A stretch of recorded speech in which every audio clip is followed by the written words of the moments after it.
people are struggling and looking for answers. God has given you the solution and has called you to leadership. Now it's time to grow and prepare while learning how to use your gifts. Jamal is an experienced leader that uses his gifts to lead change. Now he's sharing what he's learned with you so you can fulfill your leadership assignment. Prepare to be ignited, to lead like a champion.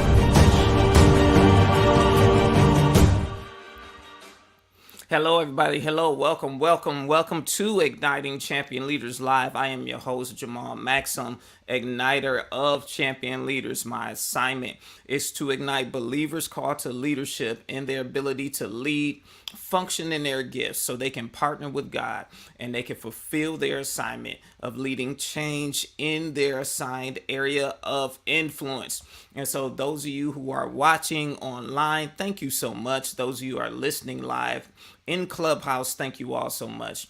So I want to let you know the comments in every platform is available. So feel free to share your thoughts about what I'm saying in the comment section of each platform that I'm streaming from. If you're watching me on Facebook or LinkedIn, make sure that you also give me a follow and make sure that you not only like my personal page on Facebook, but also the Jamal Maxsam LLC page. And if you are if you're on Facebook, feel free to join the Igniting Champion Leaders private Facebook group. I just want to extend that invitation from the beginning. If you're watching on YouTube, make sure that you subscribe, that you like, and you hit the notifications so that you know every time that I'm live and every time that I am releasing revelation to you about leadership, about your gifting, and about operating in the supernatural. And so all of these things play an important part in how we function with the Lord and how we fulfill our assignment in our called area, our sphere of influence. A lot of times we don't equate leadership with spiritual gifts, and we don't think our gifting can operate outside of a worship setting. But I'm here to tell you that the gifts of God that He has placed in you are for you to use outside of a worship setting and in the different spheres of influence. And when you really think about what worship really means, it means intimacy with the Lord and obedience. And so your leadership is an act of worship. Your business is an act of worship. Leading in a school is an act of worship. So when you start thinking about gifts in a worship setting, you got to recognize that every setting that God places you in is a worship setting. And so today we're talking more from the leadership vantage point about real influence and perceived influence.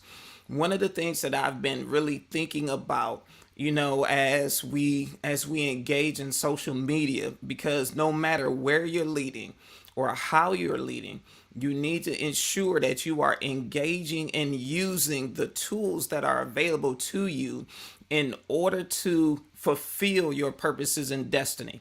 The scripture tells us that how can they hear and how can they believe unless they hear? And how can they hear without a preacher? And how can someone preach unless they be sent? A lot of times we hear that in the context and we think of worship fellowships and think about people called to preach and those kind of things. But that word preach just simply means to proclaim and to publish. And when you tie that into Matthew, where he tells us to go and make disciples, which are students or mentees, in the business term, we have been sent to help people learn and to be mentors or mentees of God. And we are to publish and release what He's saying to us.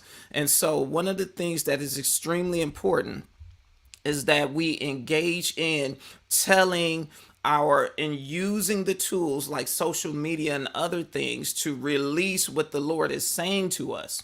And as we think about social media as a tool, number one, you have to think about what platform has the Lord called you to be on, and how has He called you to use it. You don't want to get into the hype of the fact that, people are telling you, oh, everybody's on LinkedIn or everybody's on YouTube or everybody's on this, everybody's on that. You want to make sure you're focused on the fact that wherever your people are that God has called you to, that's where you need to be. And going on these platforms is no different than going to a different city or to somewhere physically, because you are just being where the people are so that you can release the revelation that God has called you to release. Now, one of the things that I really wanted to be clear on, the difference between perceived influence and real influence, because here's the thing: when you get on some of these platforms, people will tell you that it's all about follower count. Get your numbers up, get your followers up, get as many followers as you can. And I understand that there is a strategy and a degree of wisdom behind that, because some of the platforms have an algorithm, which is a code that runs the platform, that the more followers you have, the easier it is for what you do to be seen, because their goal is for people to be on that platform and stay on that platform. So when you have a lot of followers, surely by the numbers, it increases your reach for what you do. So I understand that concept of getting followers. But here's the thing that I want to caution you as a kingdom leader. Those of you who are running kingdom businesses, those of you who are leading ministries, those of you who are leading in a school district, you have to recognize that it is more than a follower account. While the high follower account helps the algorithm, your goal is transformation. And you cannot bring transformation into the lives of people or help them make the necessary transformation or adjust to what the Lord is telling them to do without making connection. John Maxwell says it like this: people don't care how much you know until they know how much you care. So the key to leading and influencing people is connection. I often share this, that people must connect to you as the visionary. They must connect to the vision, and then they must connect to the community in which that is brought together to accomplish the vision. I'll say that again. People must connect to you as the visionary. They must connect to the vision, and they must connect to the community that has been brought together to accomplish the vision. No matter where you're leading, this is important. And I know sometimes we don't want it to be about us, which it is not, but they must connect to something on the inside of us to let them know that person is going to help me fulfill my destiny. Now, those of you that have a coaching or consulting business, you have to recognize that people need to see in you the fact that Holy Spirit is helping you to help them fulfill their purposes and destiny, that you are the instrument that is needed. And so as we are building on these platforms, remember, perceived influence can be deceptive. Because on these platforms, people can have a great design looking website, they can have good testimonials, and they can have thousands of followers, and then it can appear as if they have influence. And then sometimes people will follow people with large followings simply because other people are following them. But you have to be very careful as you are building, because you don't want people following you just for the sake of following you. Because if people are following you but not really engaging with you and building relationship with you, it actually begins to hurt you in the long run, because it'll look like you have low engagement in terms of social media stats. But also, you want people who are following you, and I understand you're going to be planting seeds or watering, but the goal ultimately is for them to be transformed. So they should eventually begin to take action on what you are sharing with them, because they cannot experience transformation without taking action. People can sit and receive all day long, but until they become what the Bible says, a doer of the word and not just a hearer only, they cannot experience the revelation or the transformation that you release. Because remember, as a kingdom leader, you release revelation that produces a transformation. But that transformation can only be produced when people accept the invitation to live, think, and operate at a higher level that the revelation is extending the invitation for. And so people have to engage with you. And so, like, I'm on a new app right now, and I'm not going to say the name because I'm not promoting that app, but I'm on that app now for this, for the purpose of preaching the gospel and demonstrating the change and igniting people in their assignment. So I got on to fulfill my assignment, but I'm very intentional for how I'm using that particular app, because every social media platform has its own goals, its own intentions, and you want to be wise as to what those goals and intentions are, so that you can be in alignment with those goals, or use it according to those specific purposes, so that you can reach everyone you're supposed to reach. So if you're watching online, if you just heard that noise, it's just me adjusting my mic. I'm sorry. It was starting to lean. And so here are a couple of things that I want you to remember, because perceived influence is how people perceive a person's level of influence. People can misinterpret your influence based upon your number of followers, or what they think about you that may be inaccurate.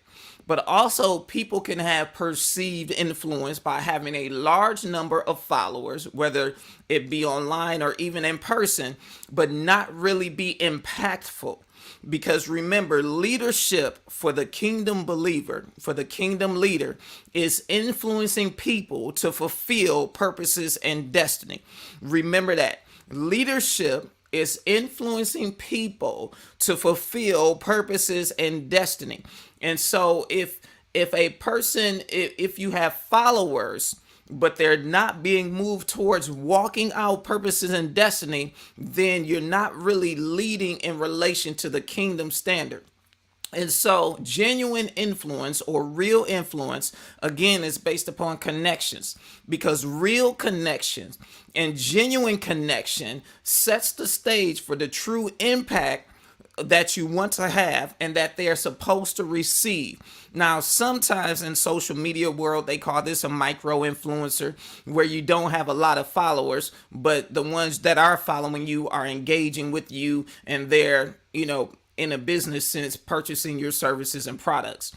And so remember this as a kingdom leader, because here's the thing I want you to be very sober about. Because sometimes people will quote the fact that Jesus started with 12 disciples and said, well, you only need to start a small number. That's not true. I will say it again. Well, let me clear it up this way. God has called you to the masses. Even though Jesus started with the 12, he nurtured them and grew them into being the first apostles. But he also had large followers, because he sent out 12, then he sent out the 72. And then we know that there were more people that followed him beyond that. So don't think that Jesus is into small numbers, because even though you can be effective with a small number, that's not the place God has called you to stay. And so you got to realize you are called to the masses, but it has to be through genuine influence. So as your stature and your influence increases, you got to make sure that you're making the connections with people and helping them to connect with you. So you don't just have this large following of people who don't really know you or know the vision. They're just around because other people are around. So as you continue to grow, you want to grow and you want to build the right way. You want to build on the right foundation, which is connection. And you don't want to limit the number of people that you are able to connect with or influence simply because you think, oh, it doesn't take all that. We don't have to have these numbers. That's the thing. Sometimes people criticize, what they would call a mega church for being large. But recognize this. God is not against large sizes, and actually he's for it. How many souls do you think are in heaven right now? How many souls are you think are going to be in heaven when it's all said and done? The Bible talks about a number a number of angels that can't even be numbered who were singing praises to him in the book of Revelation. So God is not against masses, he's actually for it. But we have to again make the connection, because when we see the model of God, he has a connection with each one of us, even though he's talking to all of us. So here are two things I want you to remember. Number one, and I've said this throughout this time, as we are growing and increasing in our influence, and as we're building our businesses, our ministries, and even as you're leading in your other assignments like in schools, because I talk a lot to educators, as you grow and increase your influence, remember your goal must be on connection. You should not grow your business simply for the sake of having a large business and revenue. You should not grow your ministry just for the sake of having a large ministry. Your goal is to invest in people so that you can fulfill the assignment. So you can't invest in a person without being connected to them. And they won't receive from you without having that connection. So number one, as you grow and as you grow and increase in your influence and stature, remember the focus is connection. And here's the second thing I want you to remember, that you must tell your own narrative. And you have to use the tools to do it. Because as you tell your own narrative, it allows people to connect with you and the vision. Because if someone else tells the narrative for you, it'll be based on their perception of your influence, which may be inaccurate. It will be based on what they think you should be doing or what they think you are doing, which would be inaccurate. So you have to remember, as in order to make the genuine connection, you must be telling your own story, casting vision yourself, and you must be using it for people to connect to the vision and to you. All right, so those are the points I wanted to leave with you, so you can remember the difference between real influence and perceived. Remember, perceived influence is based upon what it looks like. Large followers on social media, the design of their website, all of those things can make a person appear like they have influence, but not actually have real influence, because they're not making connections. And as a believer in leadership, your goal is to make connections. So as you get the large following on the platforms, as you get people to come to your fellowships, as you get people to frequent your business, as you get the clients, remember, you have to build the connection. All right, so I'm going to end the video. Those of you who are listening live right now in the Igniting Champion Leaders house on Clubhouse, I want to hear your thoughts about how you are making connections with people as you are building your influence, whether it be in person or social media influence, whatever the case may be. I want to hear how you're doing that. Those of you that watch me online, thank you so much for watching. I want to give you this opportunity to get mentorship from me. One of the things that I recognize as God's people, that God has assigned me to his people, is to help you walk out your purposes and destiny and being a person of influence in your assignment. And that influence comes in a multitude of ways as you demonstrate your gift, operating in the prophetic, as God uses you in signs, wonders, and miracles, and all those things, but also as you lead. Because God has called you to lead the masses, to make connections, ultimately to point them back to him. And so get mentorship on how to operate in your gifting, but also on how to lead in these different spaces and places that God has sent you. And so I want to give you the opportunity to get closer to me so that you can get this mentorship by being a part of Champion University. Champion University is the mentorship container where we talk about the prophetic, we talk about the supernatural, we talk about leadership, and we don't just talk about it, but we actually put theory into practice and we see results, because you need to be in a community so that you can prosper in your assignment. So the link is on the screen so you can get more information about Champion University, jamalmaxsam.org/cu, so you can get mentorship, and then that it'll bless you as you walk out purposes and destiny. All right, so I will see you all soon. Those of you who are watching online, everybody in the ICL house, hang out for a little bit. Let's get into a little bit of discussion. And so, remember, it's my prayer for you and my declaration that you be successful and you always lead like a champion. Bye bye.